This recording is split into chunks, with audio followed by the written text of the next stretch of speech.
Welcome back. Welcome back. Here doing another special edition kind of video. Normally we do Matt's tiers throughout the season, and if you guys have seen those, you guys love them. So we're gonna give you a Matt's tiers coming early next week or late this week. Special edition off season after draft, free agency, all that. But we're here doing power rankings. We normally do this on Fridays during the season, but it's the off season, so gonna do it today. Starting off number 10, the LA Lakers. Finn's gonna go and tell if they should be higher up on the list, lower, or they're just right. For me, the Lakers just didn't make any jaw-dropping moves in the offseason that really made me think that they could compete for a title. I think it would be a tough series against Minnesota. I think it would be a tough series against an OKC. I think it'd be a tough series against Denver. I actually weirdly like their chances versus Dallas for some reason. But like those to me are the clear top 4 teams in the West, and I just don't know roster around LeBron and AD is good enough to compete with them with everyone else. But like LeBron and AD is the best duo in the NBA in my opinion. So a week or two ago, I would have went low. I would have said that they need to be lower. That's too high, and this is a little bit of recency bias, but I mean, Bron and AD both look absolutely spectacular right now, and I kind of like this is either going to go one of two ways. It's either going to be a Steve Nash type situation where the guys just walk all over JJ Redick. I personally don't think he's as much of a pussy as Steve Nash. So, or it's going to go the way where they really respect him and he actually inputs some stuff that's going to be valuable. I think he's going to be a really good NBA head coach. It's the Steve Kerr, Steve Nash meter, way it's going to go. And I think he's leaning more towards Kerr. I'm going to actually leave it where it is. Again, 2 weeks ago, I would have said they're too high, but I'm just getting good gusto from LeBron and AD. If they can both stay healthy, Reeves obviously is going to do his regular Reeves stuff. What's the D'Lo deal right now? He's just D'Lo. Like he has he's whatever, right? Yeah, he's there for this year. Okay. But it's just like D'Lo's going to D'Lo. He's going to have a game where he hits 5 threes, and he's going to have a game where he shoots 0 of 8. Like that's just what I'm keeping him there. I like him at 10. Lakers at 10. Yeah, the only thing is I just think that the regular season is going to hold them back. Like I understand that LeBron and AD are such veterans; they don't really care about home court. But like, you can't go to the finals and play Denver. Let's just say Denver, they play in the first round. They play OKC round 2. They play Dallas or Minnesota round 3. And then you go to the finals versus Boston. Like, I'm sorry, the Lakers are not talented enough to do that. They have to be better in the regular season, and that's what's, to me, is holding them back. Real quick, I just want to throw this out there. This is such a casual take. And I had a dialogue with my boy about this last night. It's impossible for it to work either way because both players would never leave their current teams. But I have matured to the point where I would really love to see Curry and Bron play together. Okay, go ahead, continue. I think he would push them over the edge right now if he was on the Lakers. Okay, continue. Well, no shit. Well, some people would say they're all old and banged up, but whatever. Fair. But number 9, I have the Cavs. This may be high to a lot of people. Yes, I am a Cavs fan. To me, it's just the fact that I believe that this team is better than the Orlando Magic. I think they're better than the Indiana Pacers. I think that their regular season wise is going to be in the top 4. I know a lot of people keep trying to push them down rungs, but like they're going to be in the top 4. They're probably going to end up playing like in Orlando and Indiana round 1 again, or Milwaukee, someone like that. But this team has a lot of talent. And the defense is going to be there. And I'm excited for Kenny Atkinson to be the coach because I think the offense and the pace of which we're going to play with 2 guards has been way too slow. And now it's going to really increase because we have 2 guys that love running the floor that are bigs. And we have 2 guys that are small guards that can push the pace. So that's my thought process for the Cavs base layer. If you want to hear more Cavs stuff, we put a video out every week. So go watch those. I think Kenny's going to do great things for specifically Darius Garland. He has a track record of really unlocking those short, ball-handly scoring guards. I mean, he did it with D'Lo in Brooklyn. Obviously, he's done it with Jordan Poole, which obviously he's not doing that on his Dolly, but I think he's very good with those guards. I think you're a 5 seed, personally. It's fair. but I don't hate. Is this a regular season ranking, or No, is no, this chances of winning the title? This is competing for a title. Yeah. I think that might be a little high. I think if it's a regular season ranking, then it's either just right or even maybe low.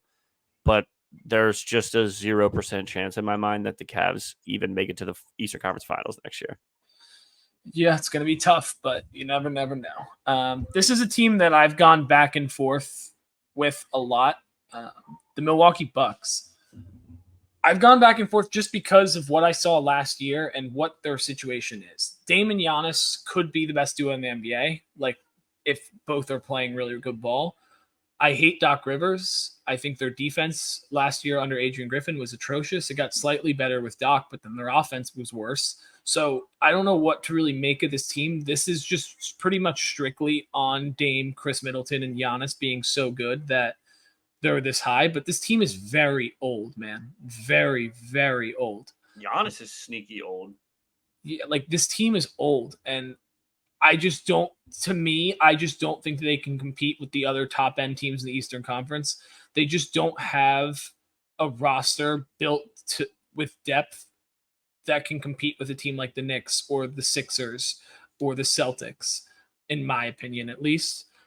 This is pretty strictly on Giannis being as good as Giannis is. And I know you're not a Giannis guy, but like Giannis is a top 3 player in the NBA. Disagree. Brooke Lopez also went to high school with my grandfather. They're in a tough spot where there's not much movement that they can make. If the whole team's healthy and playing well together, they're obviously going to be a top 4, top 3 seed in the East. Again, though, like I only see 3 teams coming out of the East. So do I. And the Bucks are not one of them. I think it's a fair ranking, though, technically, when I'm looking at running through the teams in my head. Like, I think you have them in a decent spot. I think Doc Rivers is like a bottom 3 worst coach in the NBA and potentially the WOT all-time coach. But, yeah, I mean, Giannis, I've kind of done a little bit of a turnaround on Giannis. Okay. Obviously, one of the biggest haters of all time because he intentionally injured Kyrie. Jeff Teague, if you want to get some details on that, you watch the Jeff Teague podcast. We had them beat. But that I know they had the ball. With the game ball thing. You know what I'm talking about with the Pacers? Sorry. Yeah. Sorry. It was lagging for a second. I know they had a game ball. That was a good shirt. That was enough that was kind of likable. But yeah, jokes aside, I think it's a fine spot for them to be. Yeah. This one seems I low. know they had the ball. This one seems low, but it's just one of those things where in the grand scheme of the NBA, they have to sit around here. I have the Knicks at 7. No, it's very, very, very, very high for them. Oh, okay. I did not. Wait. High meaning or I guess low. I mean, I'm sorry. That I'm gonna just stop you right there. They are higher up than 7. Okay. My reasoning for this is losing Hartenstein to me, I think, is a bigger deal than people are making it out to be.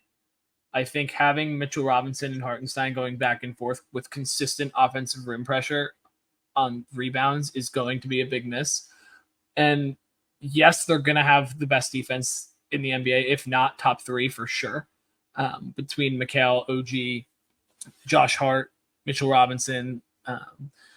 It's just, to me, there's a lot of mouths to feed, and I know that most of them are like technically role players, but like DiVincenzo is going to shoot 15 shots a game. Randall's going to shoot 20 shots. I don't think he will. Yeah, he is. Brunson, come playoff time, is going to be as ball dominant as we saw him this year. Maybe a little bit less, but like still very ball dominant. OG Anunoby wants to be the guy. Like, there's just a lot of mouths to feed. And to be honest, Randall, the Knicks needed a second option to go to offensively. And Randall can be that. I just don't love Randall, and he comes up small in the playoffs. Do you not know how good Julius Randle was? Comparing him to Tim Duncan is wild. You just did that. Do you not know how good Julius Randle was? Nah, but listen though, like this has it seems low, I know, but like this has nothing to do with Kale. Like, even just putting Julius Randle back on that team. And also, do you have any idea how good Mitchell Robinson was? Dude, Mitch is a fucking dog. Mitch is a dog.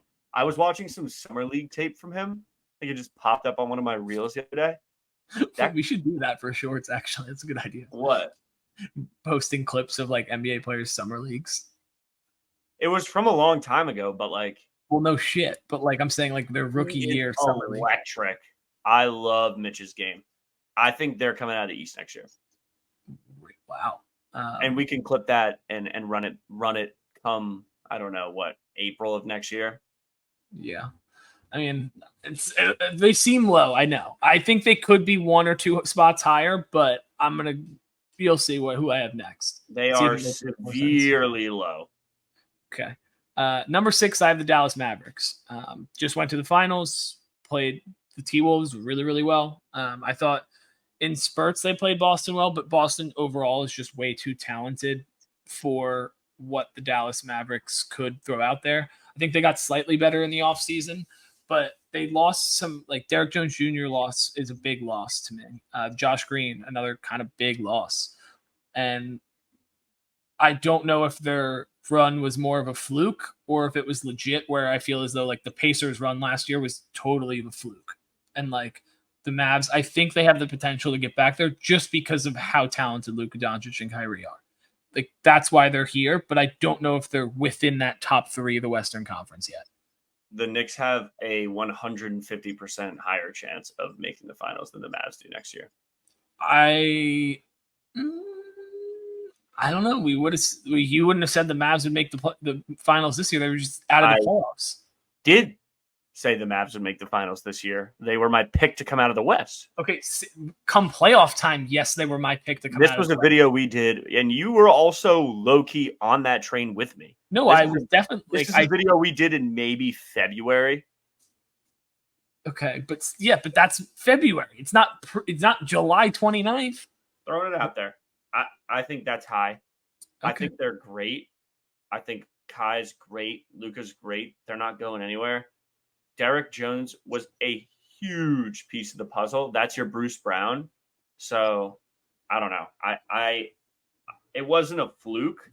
I thought they were very good. I love the dual bigs, but I mean the Thunder are going to be so. I'm not trying to tip picks here, so I'm not gonna go into teams that are going to be coming up here. But I mean, there's 3 teams that are significantly better than them, in my opinion, in the West.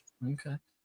Number 5, I got the Philadelphia 76ers. You might say this is high, but I think that this might be finally the year the Sixers break through that little mold of not getting to the conference finals and finally get there. Adding Paul George, to me, was the best possible thing they could have done. Agreed. And it's just one of those things where teams nowadays are so caught up in trading for superstars. Getting a guy, obviously it's tough to have max contract money open, but like getting a guy in Paul George as your replacement for Tobias Harris with how good Maxey was in the playoffs and Embiid was hobbled as hell. Like this team is going to be really freaking good, man. Like dangerously good, that I think they will be better than the Knicks. That's just my opinion. I also think that they have more star power in the fact of that can lead them to a championship, to where the Knicks are very Jalen Brunson heavy. Dude, you and this Julius Randle disrespect needs to stop. I know you're not stopping anytime soon, but like I'm not gonna. No, we're gonna stay on the Sixers. We've talked about it at length, how good of a fit it is, and I think it's awesome. Maxey's great. Obviously, I think he's gonna, as much as he took a huge leap last year, I think he's gonna take a huge leap this year as well. But Embiid, man, there's something about him, and it's a little bit more of a deeper take than the casual, like he gets injured take. I just have no feel on the guy. He's an absolute ghost when the lights hit him. Even games he's played in that he wasn't injured, like he wasn't great in closeout games and whatever. He's not the guy. Not the guy, pal. I think Paul George is going to be a great fit, though. And they lost Melton, right? Yeah, I think. You know how I feel about the Anthony Meltons, huh?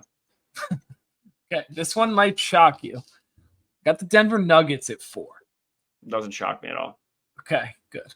Because for me, I just think that this roster since their championship has slowly gotten worse and worse. And while Jokic and Jamal Murray are unbelievable, Jokic is the best player in the NBA, in my opinion. Um, it's just a matter of I don't think they have the depth to really compete. And like Russell Westbrook, that moves the needle in people's minds, I guess. No, it doesn't. Every time we think Russ is, oh, he's going to get his first ring, he's going to get his first ring. This is not the move you make for a championship level team where the teams ahead of them, I think, got significantly better or just beat you. So the Nuggets at 4. Too high, too low, just right. He signed with them 3 days ago. Yeah. 2-year, $6.8 million player option. Yeah, the second year is a player option. So it's a 1-year contract. What a bum. What a terrible. I mean, yeah, he's not doing anything for them. I think the unsung heroes of that team are Aaron Gordon and Michael Porter, personally. Absolutely. They're the only reason that team has any gusto. I think the window's closed. Losing KCP too, by the way. Huge. Jokic, in my opinion, is not the best player in the NBA, and it's not, he's barely in the top 5. Yep. Clip it. Don't care. Who the fuck else is in there? Ant is better than him. Shea is better than him. Luka. There's 3 other guys who are better than him. Okay. Luka's better than him. Bron's probably better than him. I'm not going to do this right now, but the Embiid's better than him. The Nuggets are. I'm not a Nuggets guy. I'm anti-Nuggets. I think they're such a fraudulent squad. I don't buy into the whole like they're a great team or whatever. I don't know. Yeah, I think they kind of lost that. Losing Bruce Brown last year and then now KCP this year. Like those are 2 integral parts of what that team did in their championship run. And I just don't know if they adding Russell Westbrook replaces. Say what you want about KCP, but talk about electric guys. He is electric. I love KCP. Fair. Okay. Moving on to the team that beat them, the Minnesota Timberwolves. Don't want to touch on this too much just because I think Ant is going to take another step. He's like 22, 23. He's ridiculous. He's so good. I also think that adding Terrence Shannon and Rob Dillingham really shores up their bench guard rotation for the future. Terrence Shannon's locked down on defense, but can also score the shit out of the ball. And Rob's your spark plug. He's a guy that's going to come in and either shoot 0 of 8 or he's going to come in and shoot 7 of 9 and give you 15. Like that's what Rob's going to do. And that's what you're going to have to live with. You don't have any picks for a while. And Rudy Gobert and Kat are, in my opinion, on bad contracts. But like, this team is built to compete with this top end of the Western Conference. It was built to beat Denver. They beat Denver. It likely happens again this year. And the next team we're going to talk about is now built to beat Denver as well. But do you have any thoughts on the Wolves? Too high, too low, just right? If the next team didn't make one particular move, I would have asked you to switch them, but I'm okay with where they're at. Okay. At number 2, I got the OKC Thunder.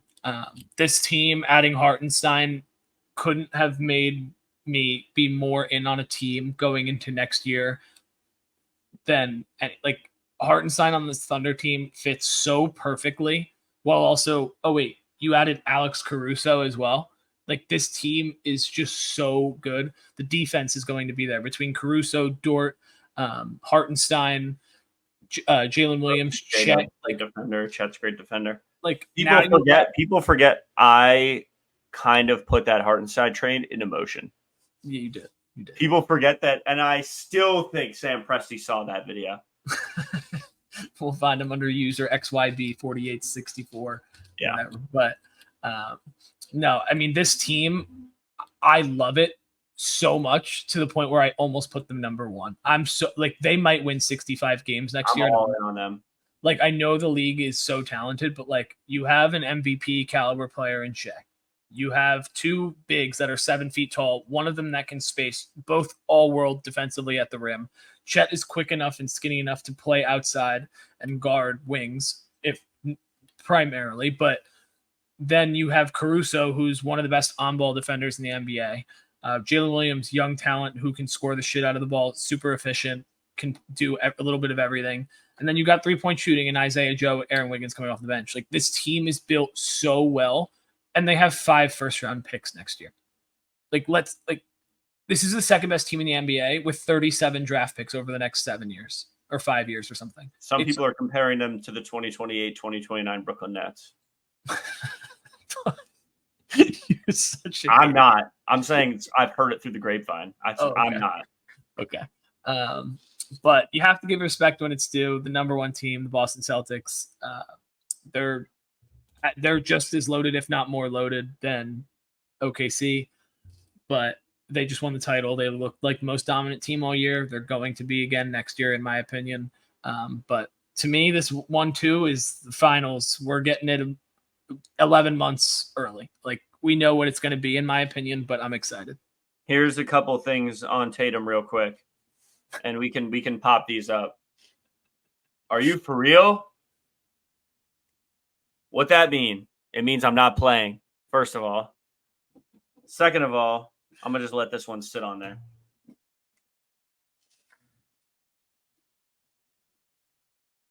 Yeah, I said we got it. Okay. Tatum's a bum. Celtics are too high.